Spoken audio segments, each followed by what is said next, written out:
Thanks indeed for joining us. Wherever you're watching from around the world, we are live from our studios here in Lagos, Nigeria. I am Kelly Egiga. Let's get things started now in Moscow, where Russian President Vladimir Putin has given his annual State of the Nation address with a firm warning to Western nations against sending troops to Ukraine.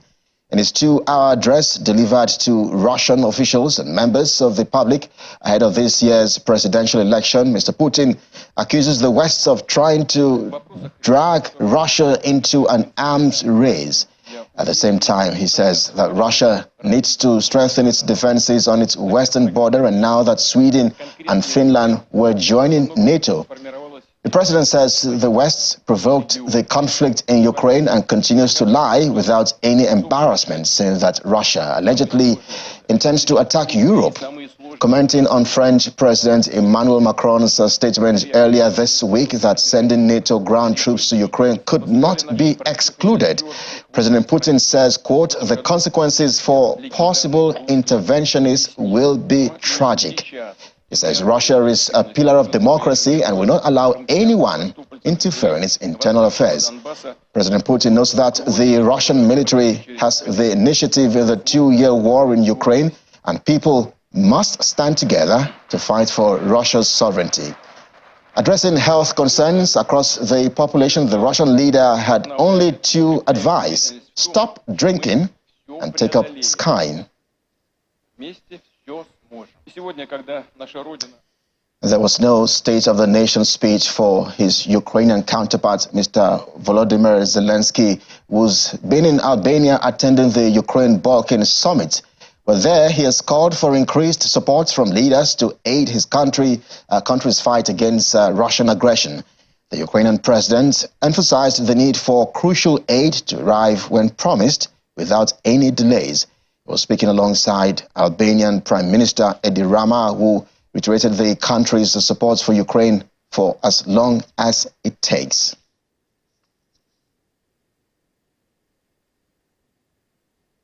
I'm very proud to say that it's not just the government, it's not just the parliament, it's not just the institutions, but it's first and foremost the whole nation, the whole people of our country that stand with Ukraine and support Ukraine with no wavering, and will continue to stand with Ukraine and to support Ukraine for as long as this will be necessary and as long as a just peace will not happen. We have decisions, but what we need to survive. That means that everything what we decided, where we have contracts or aid, it has to come in time. That is the biggest and the most fundamental initiative of everybody, just to give us in time, if they can. If they made a decision before to support us. And I think this is the question of will we stand or not? But the most important to understand, so when we are sharing different initiatives, all of them is like, it's like second, third step, the fourth step. The first step is to defend, it's just to stay, to be strong. If any initiatives in Europe or in the world strengthen Ukraine, they are good for all the world. Thank you. Now, so I wasn't in the summit. He said that he will spoke about some new ideas how to strengthen Ukraine, and he said that he will share it with me when he will be back to Ukraine. He said, I think in media officially, that he will be in the middle of this or next. What is the date? Okay, in March, in the middle of the March. And we told you earlier that Russian President Mr. Putin has sent a message of warning to Western countries against sending troops to Ukraine. However, the U.S. has cleared the air, saying there will be no U.S. troops on the ground in a combat role in Ukraine. This was relayed by White House National Security Council spokesperson John Kirby, who also touched on efforts to release and use Russian frozen assets to help Ukrainians.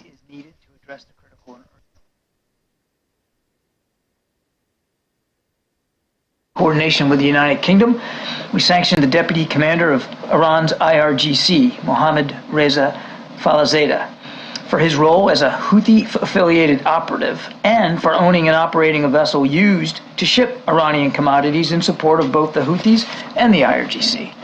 We also designated 2 additional companies that own and operate a vessel involved in shipping more than $100 million worth in Iranian commodities on behalf of Iran's Ministry of Defense. The Biden administration has now administered over 55 separate Iran sanctions rollouts targeting more than 550 individuals and entities. All told, we've taken targets with Iran's involvement in human rights, abuses, hostage-taking, missile, drone, and non-proliferation programs. We have no plans to lift, waive, or provide any new sanctions relief for Iran, and we will continue to look for ways to take action and to hold them accountable. It would be exploring the option of being able to use those frozen assets to help Ukraine as they defend themselves and as they try to recover from 2 years of war. But I want to make a couple of things clear. Number one, we still need more legislative authorities from Congress for the president to be able to act on that, to quote-unquote spend it the way you're talking about. Number two, and this is not an unimportant thing, and the secretary said this as well, we've got to have our coalition partners who also were involved in the freezing of these assets to come along with us. And so the conversations we're having now are with our allies and partners about making sure that they're on board with the usage of these frozen assets. And to other stories now, Yulia Navali, wife of late Russian opposition leader Alexei Navalny, has addressed the European Parliament in Strasbourg. While there was no mention of the Kremlin critic's death during President Putin's speech, Navalny's wife praised her husband's work and fight against the Putin regime. She's urging members of the parliaments to become innovators if they want to defeat President Putin.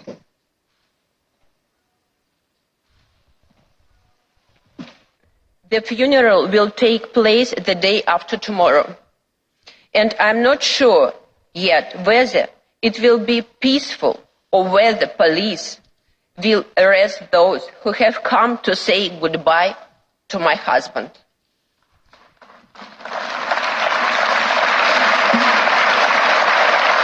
Thank you.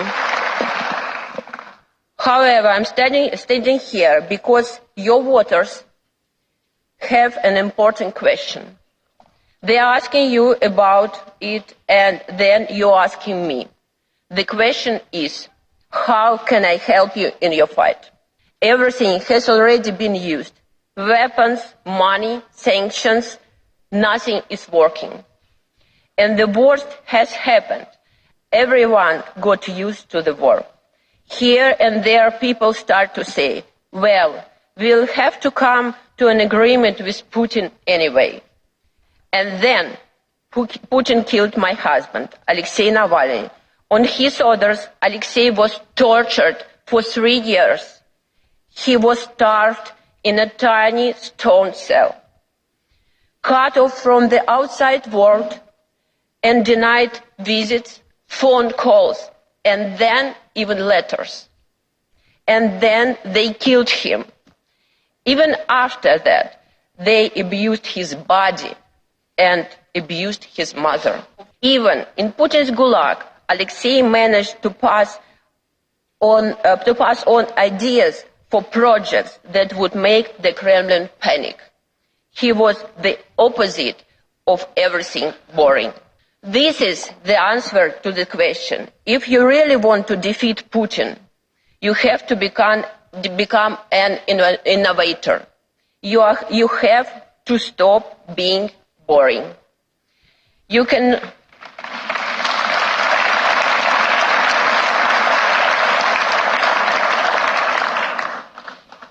cannot hurt Putin with another resolution or another set of sanctions. That is no different from the previous ones. You cannot defeat him by thinking he is a man of principle who has morals and rules. Putin must answer for what he has done with my country. Putin must answer for what he has done to a neighboring peaceful country. And Putin must answer for everything he has done to Alexei. My husband will never see what the beautiful Russia of the future will look like. But we must see it. And I will do...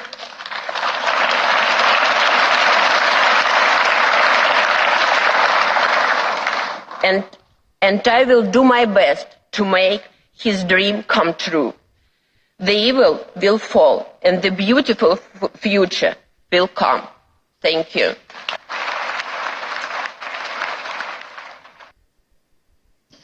And Russian Defense Minister Sergei Shoigu has told companies supplying the country's defense sector in the Tula region inspected the workshops of the Strela and Splav Research and Productions Associations.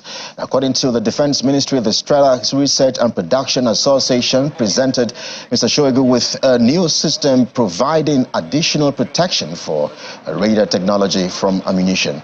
The department adds that the system was made up of metal sheets and anti-fragmentation blankets with a set of reflectors and simulators of thermal and radar radiation, which makes it possible to significantly increase the survivability of equipment and personnel.